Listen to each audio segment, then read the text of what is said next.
Hey guys, it's Lord Christine here, and today I'm going to be talking about something interesting. I was just sort of sitting around, not really sure what I was doing, but somehow I came across the answer to a question we've been asking ourselves for quite some time, which is why do so many people dislike The Lost World? Now, you probably have an answer to yourself, whether it's sort of a mature, logical thing like, oh, this happens in it, therefore people don't like it, the sequence didn't work, or maybe you have like an immature response where you're like, oh, well, clearly they just didn't get it, or, they're just wrong, or something like, I don't know. There's a lot of those where people will say, it's just not your movie, or there's like they can't see the brilliance in it, or and you know what, I say that about some movies, but the thing is if you make a claim like that, you kind of have to support it, and you can't just say, well, I liked it, therefore I'm right.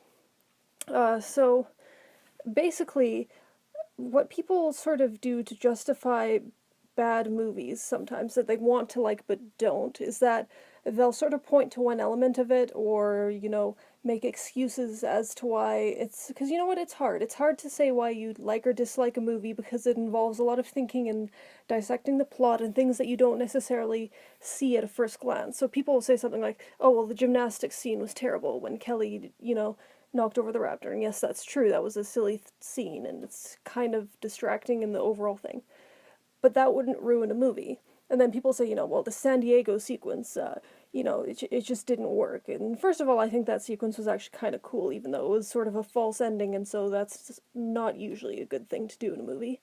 I'm not saying it's a bad thing to do, it's just it's really hard to do well, and it sometimes really pisses off the audience.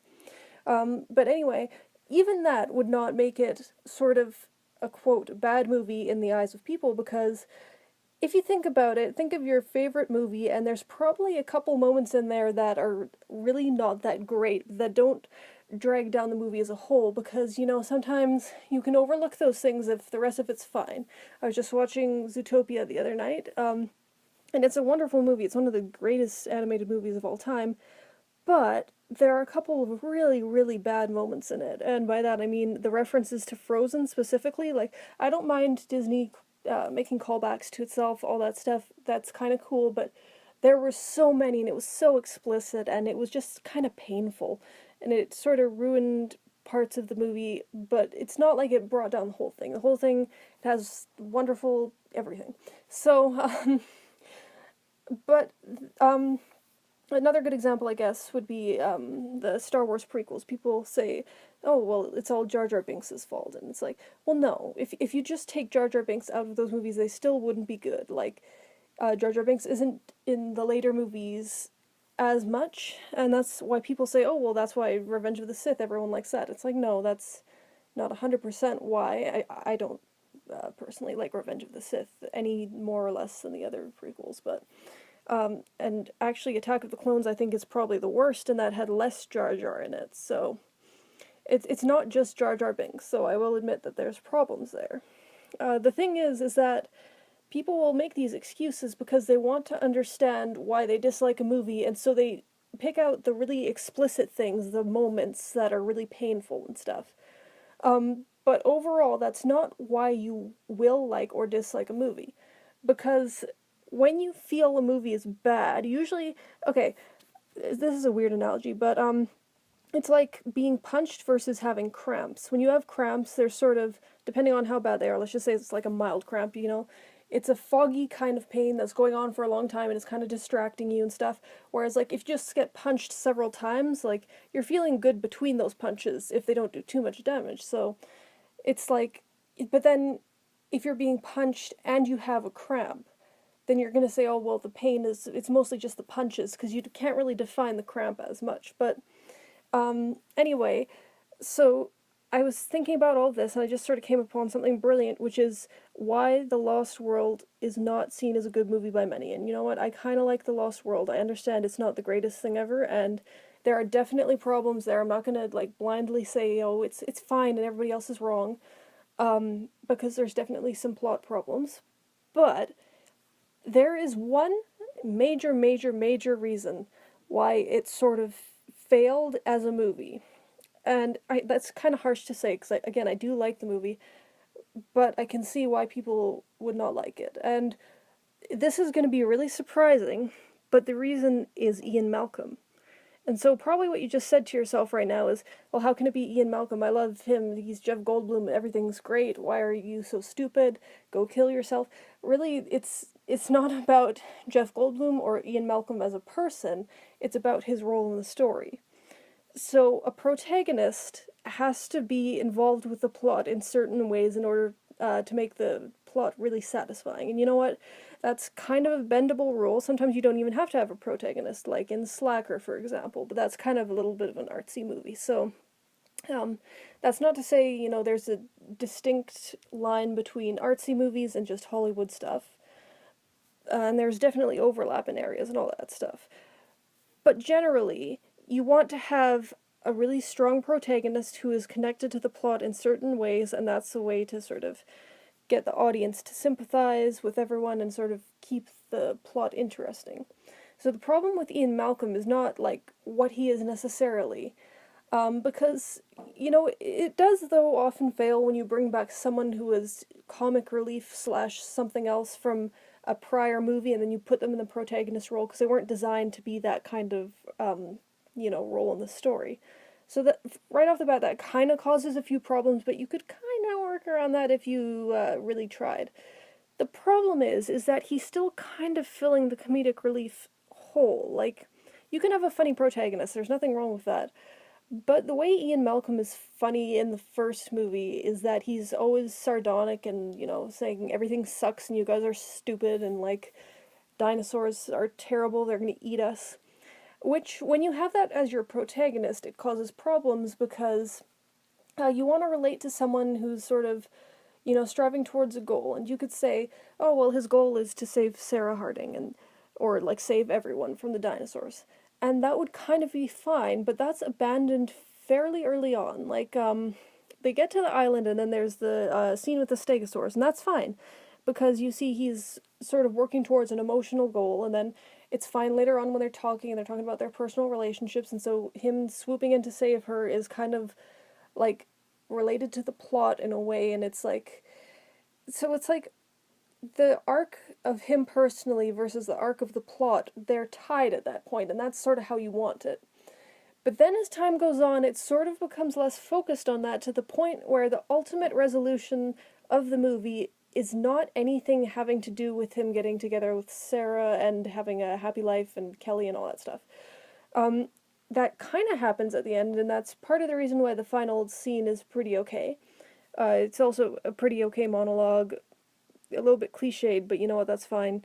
The last shot is great, but those elements on their own would not be fully satisfying. So you have to sort of put those things together. But the sort of middle section of The Lost World, I remember when I was a little kid and watching the Jurassic Park movies, what I remember The Lost World as is kind of this movie where there's a whole bunch of people and they die in interesting ways. Like, there's, waterfalls, snake, little Compsognathus is biting your face off. Those things terrified me, by the way, because I was like, you know what, a T-Rex, you can sort of hear it coming. Raptors are sneaky, but you know what, they're big and you can probably lock them out of somewhere, but when the dinosaurs are really tiny, they can get all over the place and then, like, eat you in your sleep.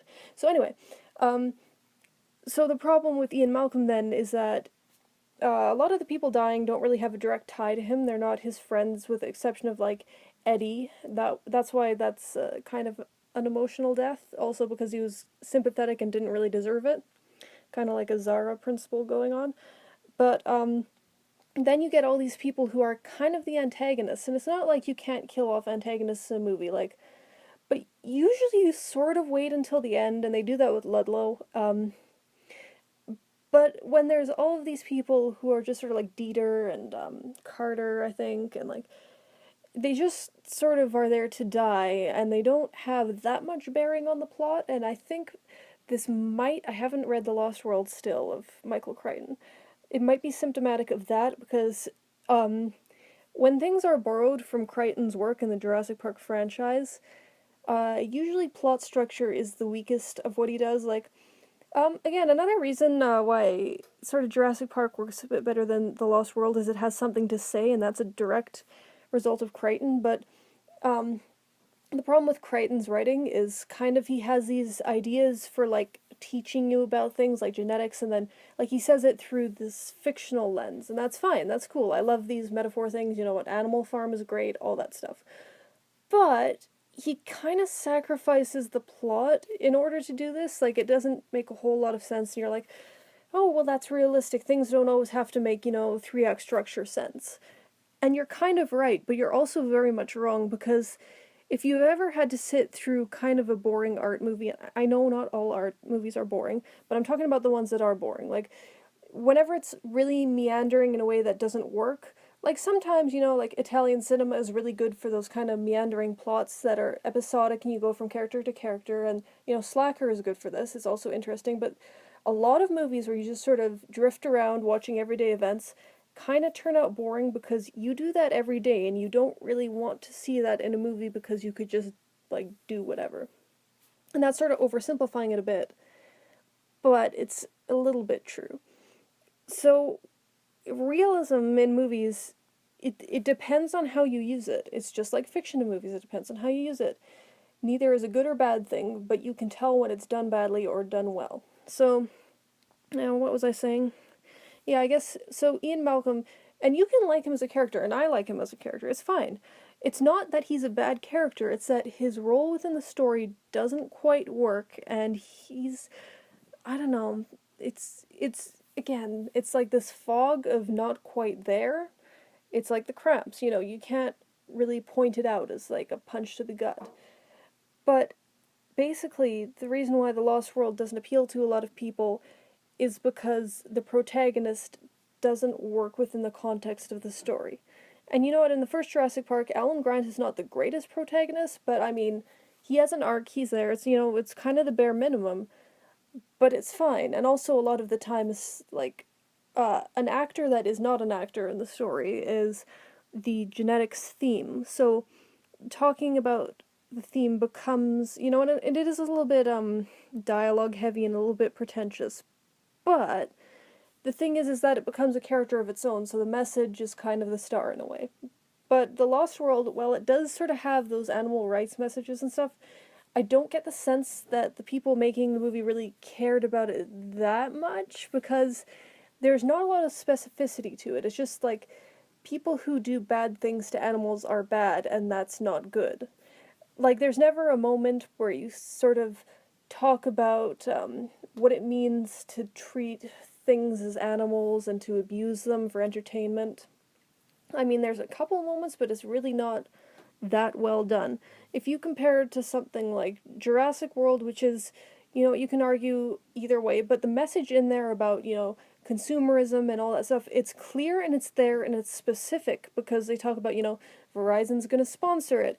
You know, they're going to name dinosaurs like they named the ballpark. So there's specific examples of how it relates to our everyday life, whereas in The Lost World, it's like, if you put all that footage in black and white, it would just sort of look like an overly dramatic Russian movie about, you know, how this war was fought. And so, or I guess, you know, maybe like those ads that animal rights companies put out, the bad ones, because they can sometimes be good, but the bad ones where it just shows the animals in pain and it doesn't really comment on it, because it's like, well, you know that it's bad to hurt animals, so this will affect you. But then that's when people start making the excuse where it's like, oh, well, this thing is just what happens in certain cases, and so that's not a good way. I'm not saying those people are wrong or right, or anyone is wrong or right, but what I'm saying is that if you want to have an effective technique to gain sympathy for things, you have to be able to give specific examples of how it relates to everyday life and how,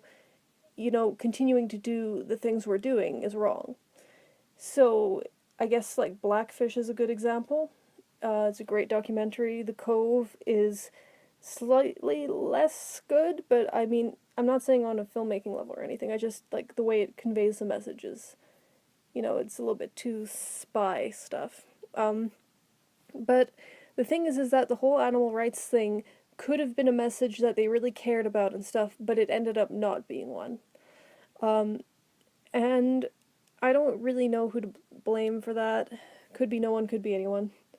But basically, and how that ties into Ian Malcolm is that, like, he's not an animal rights activist either. Like, Sarah is, so that's kind of like, I mean, if she was the protagonist, it would sort of make sense, but when one of the main messages in the movie and the conflict and stuff doesn't have anything to do with the protagonist, then it kind of feels like detached in a way.